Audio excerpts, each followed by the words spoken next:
it's taken me the years of my career to actually go, the gut is always right. He's like, well, how long have you trained for? And I said, well, I've trained my whole life. He's like, well, so you have to be good.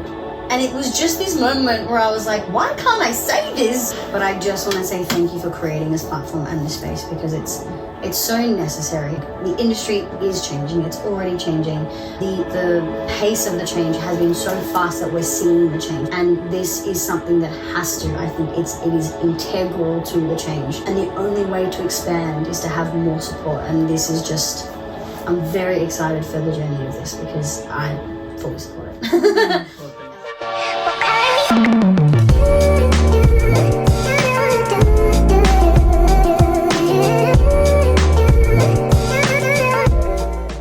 Hello and welcome to the Dive podcast, where each week we interview professional performing artists as we discuss their stories and dive deeper into learning how to navigate the challenges we face as artists. I'm your host, Taylor Scanlon.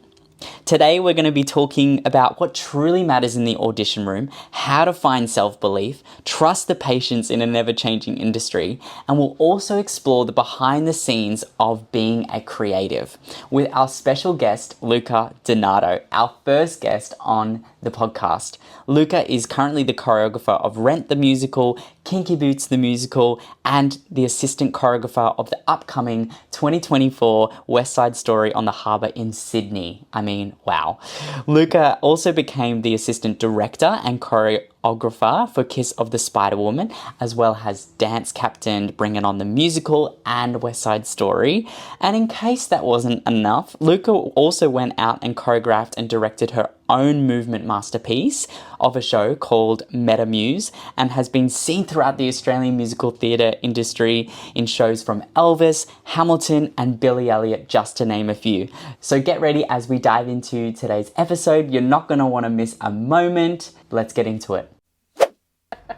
Welcome Hello. to the podcast, Luca. I'm so excited. Yes. For so many reasons. I'm so excited to be here. Amazing. It's so good to see you. Thank you for having me. So before we go into all of the juicy topics of today, I just want to paint a picture for anyone watching in, listening in, who is Luca Dinardo? Let's go right back.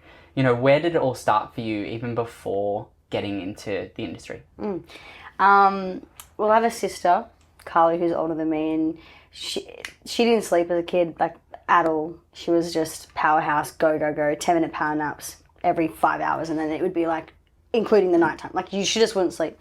Right. And my mum was going crazy. And so she enrolled her in gymnastics, swimming, dancing, everything to just tire her out. And it worked for a bit, but it didn't really work. Anyway, I was born, I was there, and I was a cheeky little child. And this one day, my mum was like, at dancing, she was like, this girl is going to, like, push my limits today. The teacher could see that my mum was struggling with me. So she was like, do you want her to just join the class? Mum's like, take her. Please, take her. Please, save me. Take her. And so I just joined. And that's how it happened. And then I did gymnastics and swimming as well. And it got to a point where all three were kind of like, you either need to take on more responsibilities or you need to stop. And Mum's like, Luca, Carly, you've got to pick. And we both just picked dancing. It wasn't like, oh, we love dancing more than the others. We were just like, let's do dancing. And so that's how it started. And then, I trained somewhere for about 8 years.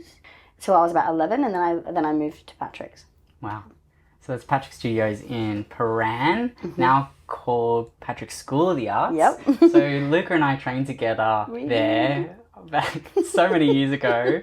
I mean, maybe you can paint a picture of what your first memory of me was, but I remember it was a Saturday and Todd asked me, the director of the school, to come in and give it a go for a Saturday worth of classes. And back then, Saturday classes were 3 or 4 classes from the morning back to back. That's how you spent your Saturday at Patrick Studios. And I remember rocking up in these baggy clothes. I had a few handkerchiefs that were coloured and sewn together out of my pocket. I remember having this, I had this afro hair. Oh my God, you did. And I remember sitting at the back sitting on the stairs in the studio, and I just watched the whole day. I didn't partake in any class. And I remember walking out and Patrick saying to me, oh, great, like this kind of look of, we'll never see you again, because I didn't even give it a go. But I do remember yourself and Carly being the first people that I actually spoke to or met to at the school. I don't even know if you remember that. Yeah. Was it the same day? Yeah, I think it was either in the same day, it was in the changing rooms. Yeah, yeah. It was in that blue, tiny like, corridor, tiny small, thing, yeah.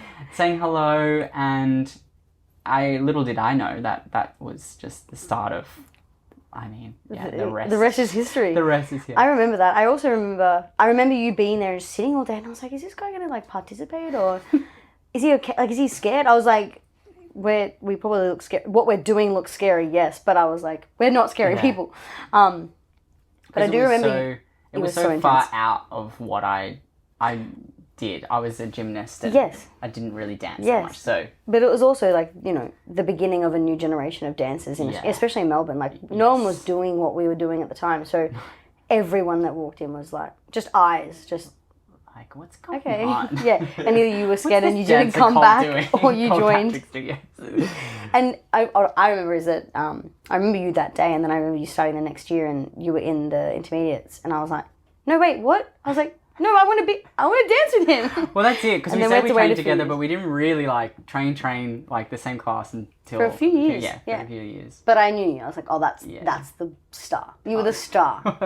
Well, thank you. Today's not completely about me, so let's get back to you. So you trained at Patrick School of the Arts, and you trained there in the elite squad. So throughout your training, when you were doing school, you were also training after school, and then ended up going into the full-time. What was that like for you?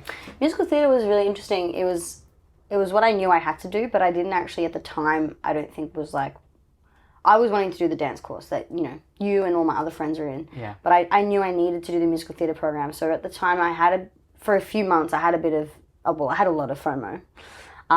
But I knew that I was going to appreciate the training that I had years to come. And that's happened.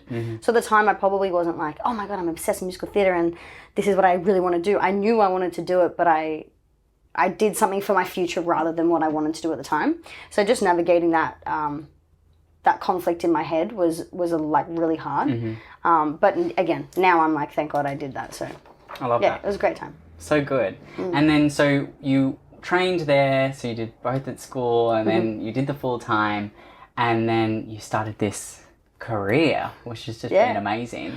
Well, it took a few years. Yeah, I was like a full-time teacher for what felt like a lifetime, but it was 2.5, 3 years of I was like, maybe the industry's not for me, maybe there's no spot for me. And would you say, because I know there's a lot of people finishing full-time and there's this gap where you maybe once imagined, I'm meant to be working now, what do I do like with my life, and is this really going to work? Or how did you navigate that when you graduated? I mean, I knew I still look young for my age. We both do. Exactly. Yes. So I knew that there was going to be a time where I probably wasn't going to book straight away. And you had already booked by that point, so you were off. And so I was like, oh, it's possible. But I also was like, I looked 10, actually 10. So I knew there was going to be a gap for a bit, which is fine. But I also didn't know like how I was just going to book a job. It's like this awkward gap of just unknown. And I don't know, because obviously I didn't do full-time last year. I did it many, many years ago now. I don't know whether that mentality has changed yet. Like, I don't know. But I just remember finishing, and all I knew was I have to create a schedule for myself, because I'm so trained to wake up and do something every day and then be busy, that I was like, if I don't have that, I'm going to go crazy. And that's when everything's going to start falling apart. So I think what I did, which helped me continue, but then I think I filled it with too many wrong things. Right. That I like went straight into full-time teaching. I was like, I want to make money. I want to be busy. I want to start, thinking for myself, and which was all great things, but it turned into, oh my God, I'm a full-time teacher, and do I actually want this? Yeah. So it took me a good 2.5 years, 3 years to actually be like, wow, no, I love teaching, but if I do anything that's an overbalance or an imbalance, it's going to turn into something that I end up not liking. And also I was getting annoyed because I was like, I don't get to even get into the rooms for auditions. So it was this awkward space where I was like, I'm teaching because I need to make money and I want to keep working and I'm good at it and I like it, but I actually don't want it. I want this job, but I can't just like... Yeah. So you you basically dived back into the training that you got given, and that's so great that you had that structure once before, and maybe people that are in full-time now, sometimes when you're in it, you don't realize how much structure, I mean, now I think it's full-time the easiest thing you'll ever do, because 100%. you just rock up and there's a class there and they're teaching, you just go to each class. I mean, it has its own challenges.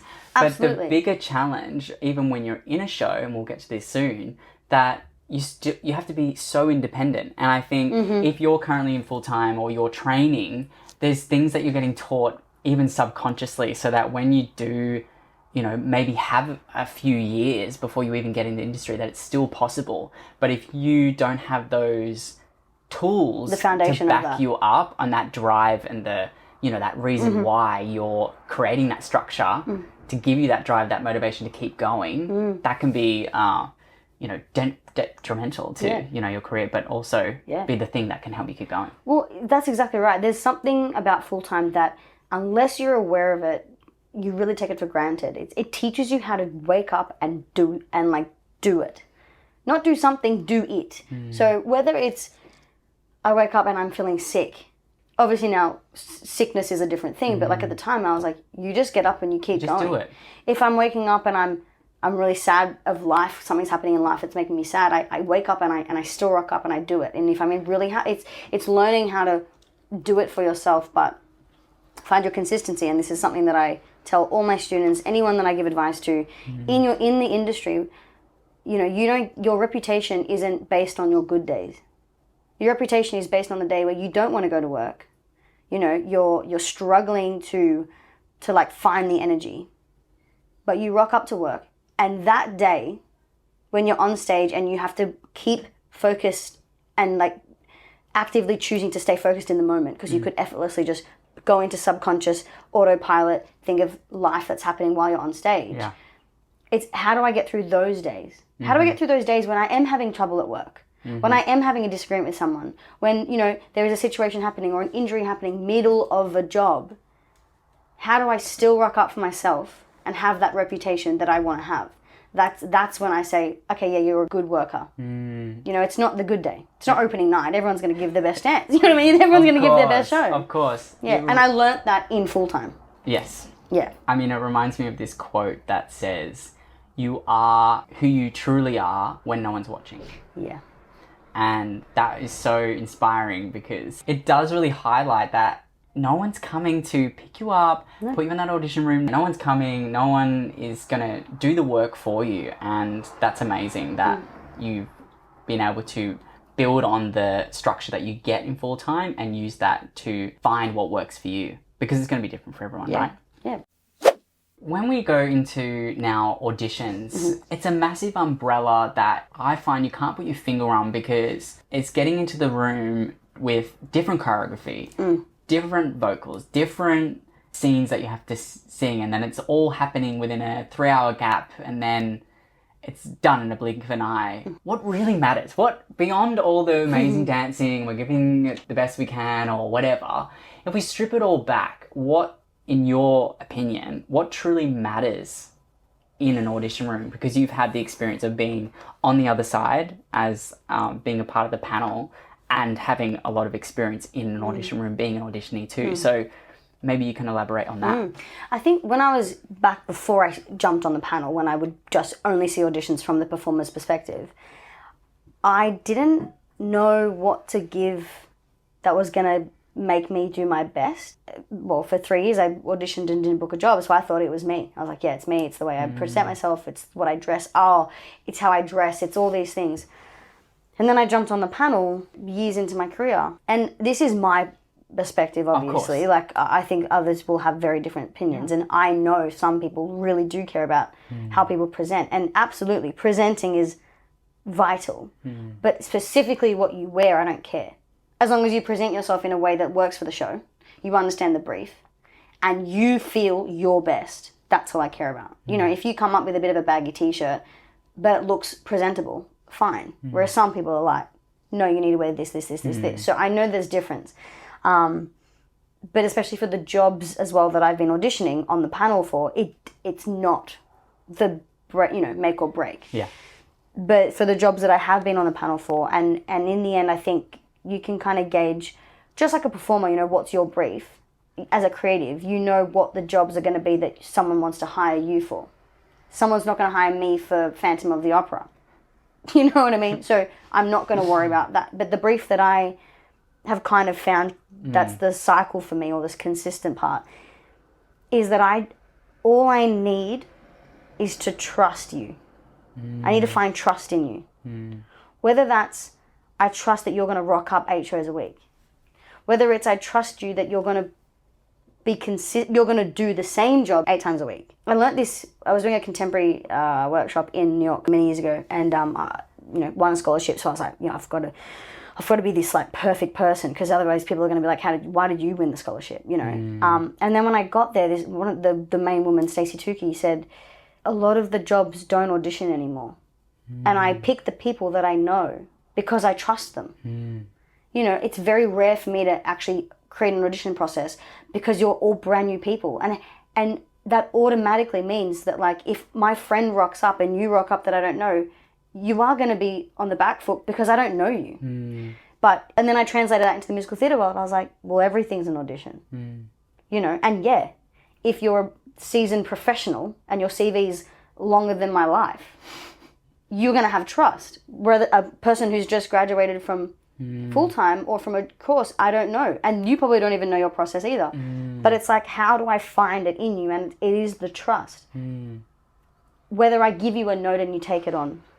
Whether you're standing there and you're listening and you're not distracted. In the little things Yeah. throughout the process of the audition, Yes. you're trying to find out, as a person on the panel, Yeah. how can I trust you to perform not only the material, but be here as a professional for 8 shows a week? Are you taking on what I'm giving you? Are we developing that relationship? Because it starts then. Yes. And then as a performer now, I rock up to auditions like it's a rehearsal ready to go. Yes. Like I've already booked it. Not from ego. Yes. But from like, this is where it starts. Yes. You start a rehearsal process and that creative team already remember you from the audition. So their memory of you probably think the audition's one thing, rehearsal's another thing. No, they put it in the one job. In their head, they audition for the job. So it's all in the one category, you know. So going back to when my teachers would be like, they're watching you when you walk in. That's what, well, to me, that's what I do. When I'm watching going, do I get a good energy from you? Are you present in the room? If you hit someone, are you going to say sorry? Yeah, I mean, I guess it goes down to everyone wants to just work in an environment that is healthy, that is happy, that is productive, and showing that in the audition room is going to translate straight away into the rehearsal. So, of course, building that trust and that relationship then and there to set up what sometimes is years of a contract. You, as an 100%. audition on the panel, also, and you can correct me if I'm wrong, are trying to find out, how is this person going to gel and work for this amount of For time? a year at minimum. Whilst holding this piece of material and presenting it authentically. There's a lot of factors. Yeah. I'm really watching the material when you're in the 5s. Right. When you're learning, I'm not watching you do the steps. Yes. The only time I'm watching the material is when you are auditioning. Yes. Right. Like, in the group of 5, when I say rotation, I do it again. Are you the same? Are you better? Are nerves kicking in? And even when you're learning the steps, I'm not actually watching you learn the steps. Like, again, some people watch. Yes, to see how you pick it up. Exactly. But I'm like, in this day and age, talent is everywhere. Everyone is talented in that room. So it's not, if I get the steps, I'm automatically in the callback. It's not about that anymore. I recently did an audition. Every single person in that room could have booked the job in the first round. Yeah. And I was sitting there. Great.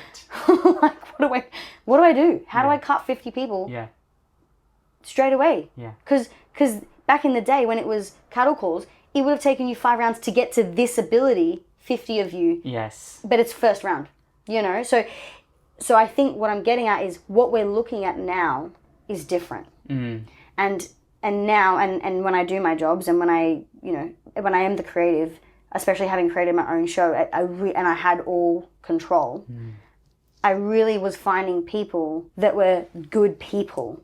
Because the talent, you actually have to be talented to do the job. You can do the job being talented and have an ego and be really difficult to work with. You can do the job being talented and an angel.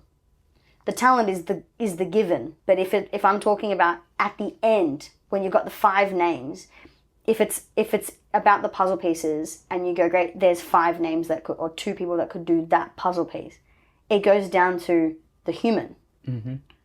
The tiniest of detail. Yeah. Wow. And then if we don't know you, we contact people that have worked. You check your CV. Oh, my friend just directed that show that they did. Cool. Hey, what's this person like to work with? And I say this all the time. All the time. It's one of my biggest, it's not advice, it's just a statement where you take it how you want to take it. You cannot be in every room. You can only be doing as much as you possibly can as one whole human. Yes. Your reputation can be in every room, in every conversation possible, at the same time. You know what I mean? What is that going to say? Yes. Like, that speaks louder than anything. But that comes from conversation we had just before about action. Yeah. Your reputation is based on your action. Yeah. I've done my dream show. I've done it. Yeah. And it was difficult because of the kinds of people. Everyone was good at the job. So it's interesting. And it really affects the way you do your job. You could be the best in the room and an angel, which you are.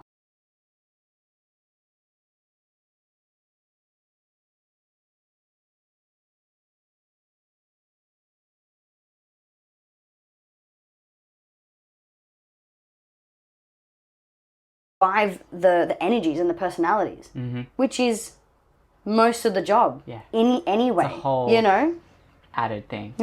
So you would just say then that when you're going into an audition room next, if you're watching, listening, to find out that level of trust within yourself, what are you doing outside of the audition room to build it within yourself? Because of course that trust won't resonate unless you're doing the work yourself and that you're putting in the work and representing yourself authentically. Well, that's confidence. Yes. I need to see your confidence in you can trust me. Yeah. Because I know that I can provide this. And that's not cocky, that's not ego. It's confidence of being like, if this is the material you're giving me in the audition room, I'm going to show you that I can hold this. Yeah. That I can produce this and that I can enjoy myself and still get something out of it for me. Because I need to be able to do this 8 shows a week and not go stale in 5 months' time and then not start having my job in 6 months' time or 2 months or 1 month. Like, I need to know that this is actually what I want to be holding. Right. It's a 2-way street. Yeah. If I see someone's stressed, I'll go up to them and I'll say, breathe, it's fine. You don't get the steps today, it's fine. We have a rehearsal process. Right. So the steps don't matter in the audition room. If you stuff up, no, it's totally fine. They're not going to put a big X. But if I give you a note, you got to take the note. Yes. If you stuff up the next step, I don't care. But if you've taken the note, I see that. And I say, you're going to go home because tonight. The steps can be perfected in rehearsal process. Yeah, that's what notes are for. That's what residents are for. That's what rehearsal process, going home and practicing. That's action outside of the work. But how you apply the notes and the environment that is set in an audition room ultimately is what's going to set you apart and what truly matters in audition. Absolutely. Great. Finding self-belief, trust, and patience in an ever-changing industry.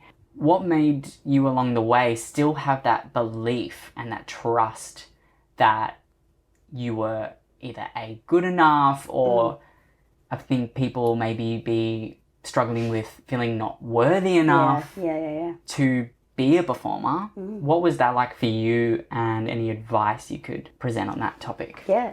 I think self-confidence and trust and patience they stem from your childhood and your growing up. Take away when you started dancing and how obsessed you were with the idea of doing it. Those are things that you learn in life. And my mum and my dad instilled it in me, and my teachers at school, at primary school, at high school, and at dance.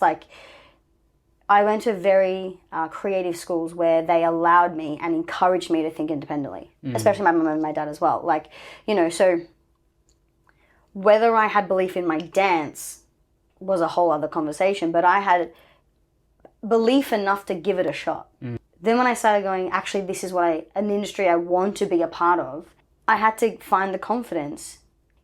My teachers, when I got to dance, my teachers always showed me that they had belief in me. My teachers didn't say, I believe in you. None of my teachers said that.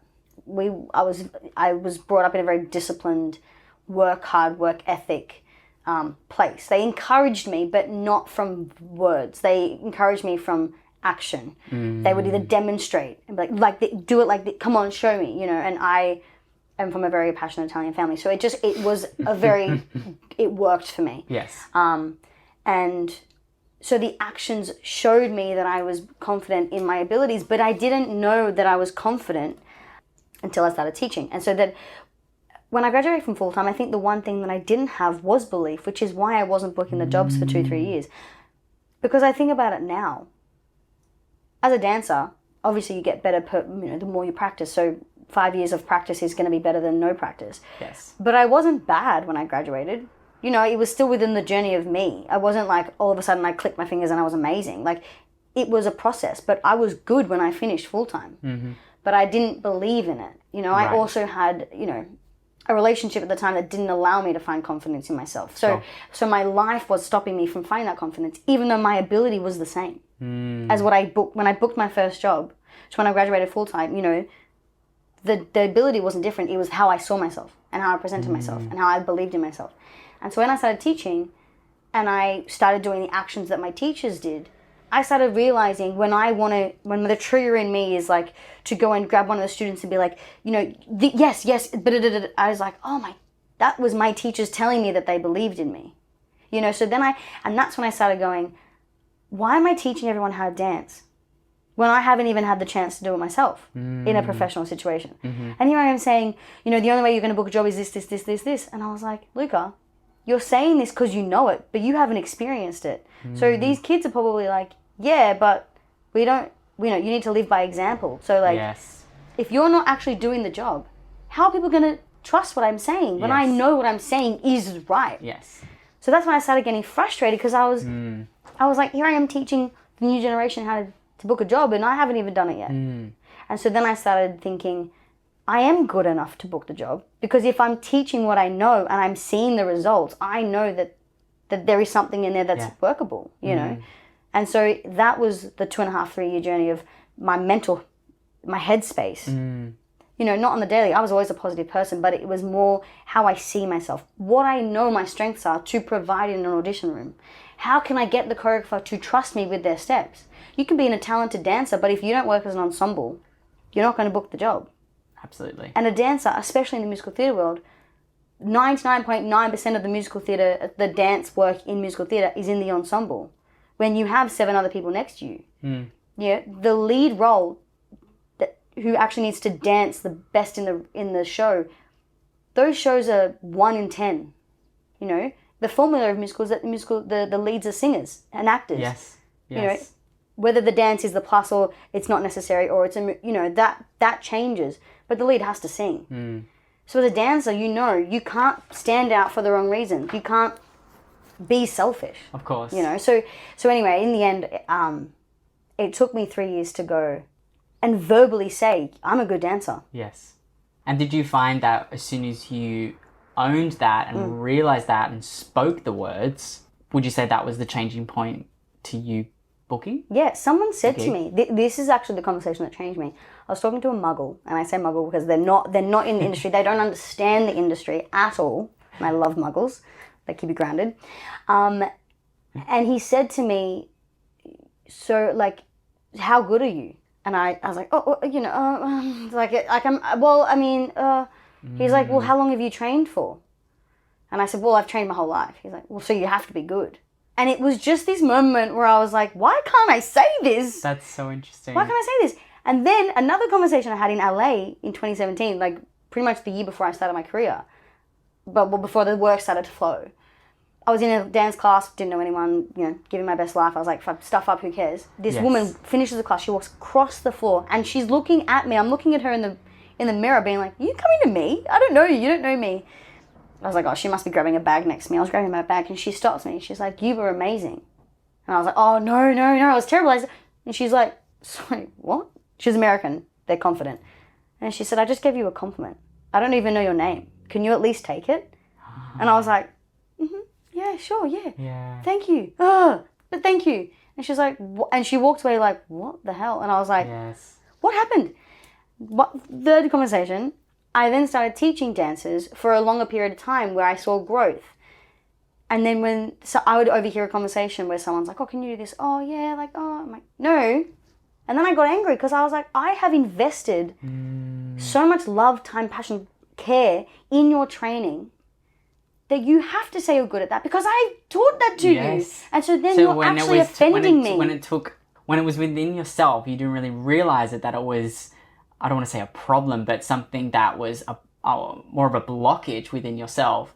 When you saw that on your students that you were teaching, you were like, oh, wait a second. It's offensive.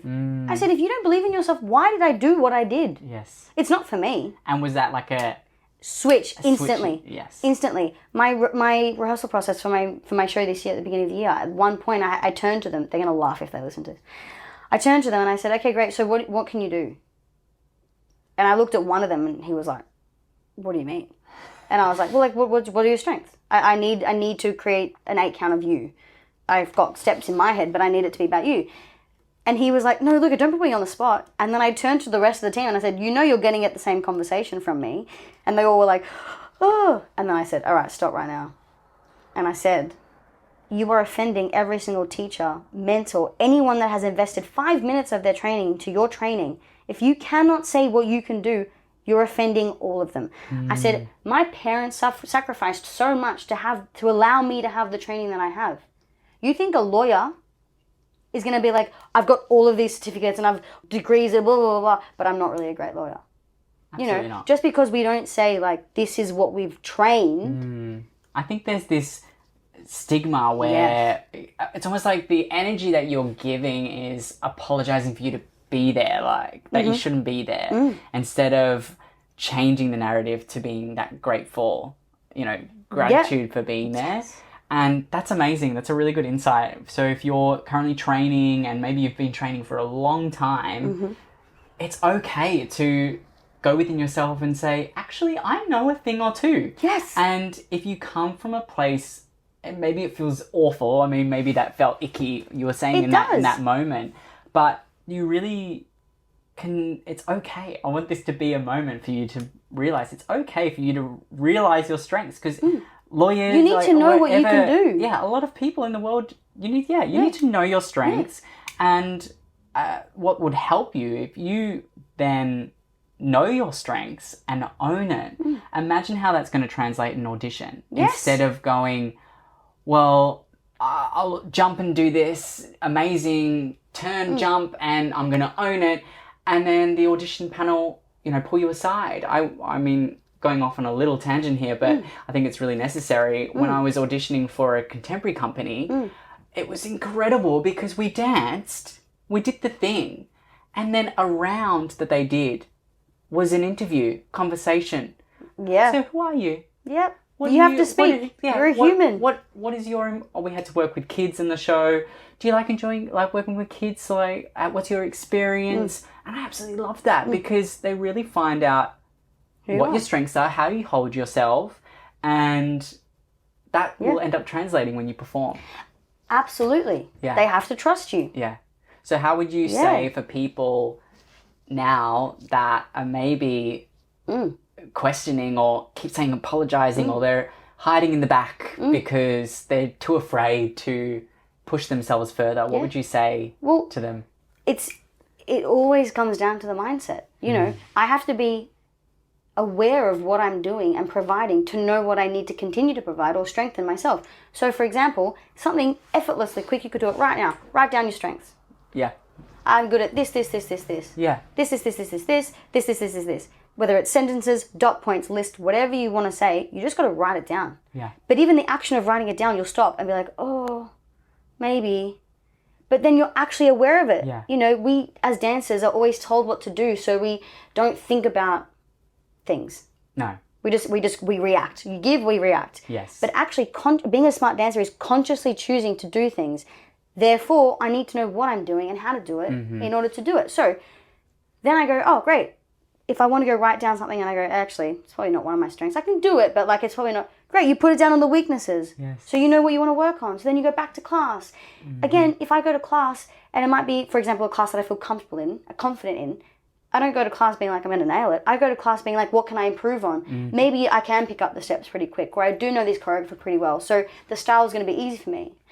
But what I need to work on in class is this. You know, you don't just go to class to be seen. You don't just go to class to get the video. You don't go to class to just dance. You want to go to class to perfect things. Yes. Be your own teacher. Having that growth mindset. Yeah. Which I is love it. You love class. I love class. Love. You know, Yeah. because we are teachers, whether we teach dance or something else, we are teachers. We know the benefit of learning. And going back to an ever-evolving industry, Yes. to stay current with the times, if you want to be, you know, trendy and use those words, part of it is learning. Yes. I mean, it's really inspiring because you trained and then there was that period of... I feel like the universe has just tested you in so many ways. Yeah. But, I mean, there's that law of karma. Like, you went out, and I believe everything is meant to happen exactly when it's meant to. But you really did put the work in, and you trained, and then there was a period where you were teaching and weren't getting the job, but you persevered. You stuck to your faith and to that drive. And I mean, I know you had amazing supportive people around you to help you through that.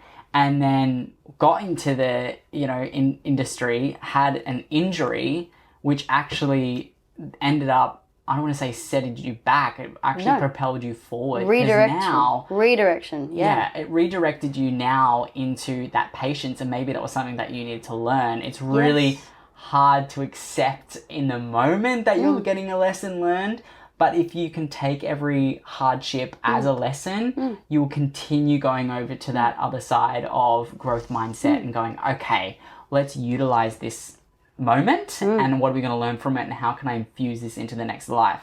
Well, it's interesting because, and I learn this a lot in auditions. You know, the panel has to ask something of you.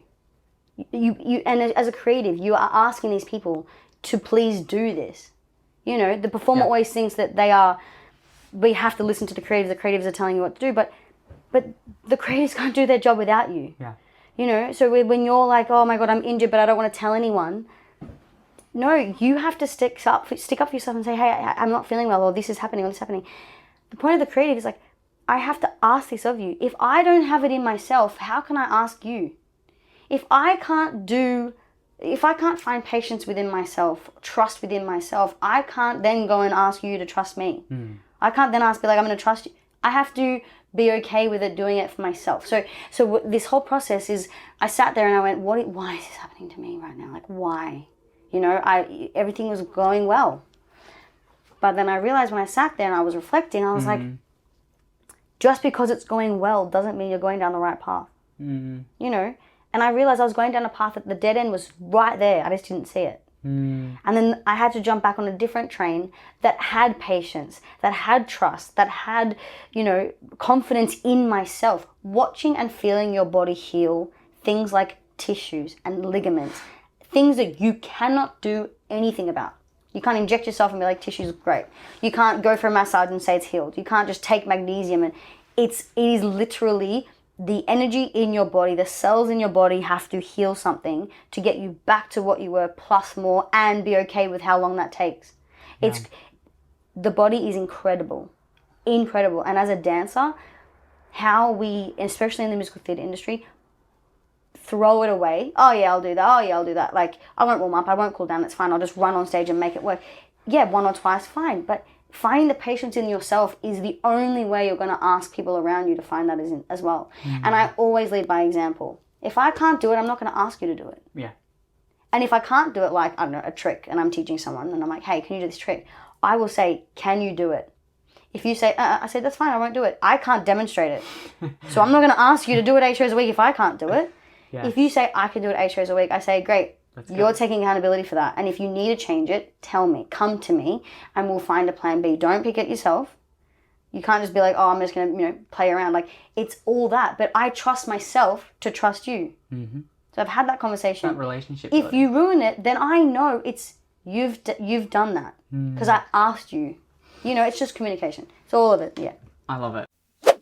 To finish, I just want to ask if you could go back to yourself when you were starting your career. What advice would you give yourself? Trust your gut. Trust your gut. It's taken me the years of my career to actually go, the gut is always right. It's weird, even on day one of bringing on, when I didn't know, I had no idea what to expect. No idea. I think about it now and I'm like, I did know so many things. That knowing, or that voice, that, want to speak your truth. So trust your gut. Amazing. Great. Well, just a quick reflection on the topics we spoke about today. Trust was a massive thing that's come up. Learning how to trust yourself, both on the job, behind the scenes, in what you can do, and having that moment of asking yourself, what can you do? What are your strengths? Ownership, having that growth mindset to continue learning. Learning never stops. Surrendering to this ever-changing industry and allowing the ownership to guide you from that victim mentality to opening the doors to who can help either you in that situation, or allowing yourself to guide you with that trust in your gut to you a lot of the time know the answers that you already seek. In case people or listeners want to hear more about you or work with you, how can they find you?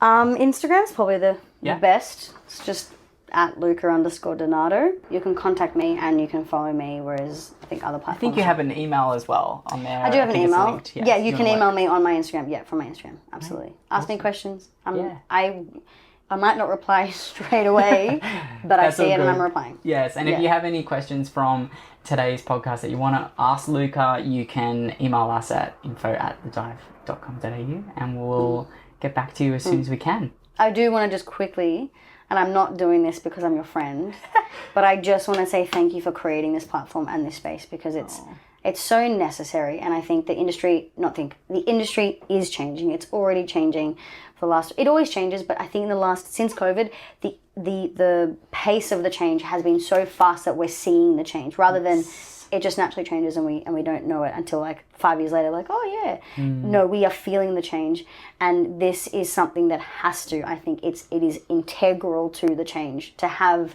support systems, to have supportive spaces, to ask the questions, to hear the answers, or whether you're listening to something being like, I didn't know I needed to know that. We are evolving as humans. I think we're like becoming 4-dimensional, 5-dimensional humans, and the only way to expand is to have more support. And this is just, I'm very excited for the journey of this because I fully support it. Well, thank you and I'll so be using it. Amazing. Great. Thank you so much for joining us here today on the Dive podcast. If you enjoyed today's episode, please subscribe, rate, and leave a review on your preferred platform. And if you can think of someone that may benefit from today's episode, share it to them and share the love. Stay connected with us on social media at thedive.com.au. For additional content as well, I've added in 7 steps to identify your strengths and weaknesses as a performer workbook. That can be found at www.thedive.com.au. And as always, if you have any questions, feel free to email us at info@thedive.com.au. Until next time, keep exploring, keep learning, and go for it. Take care.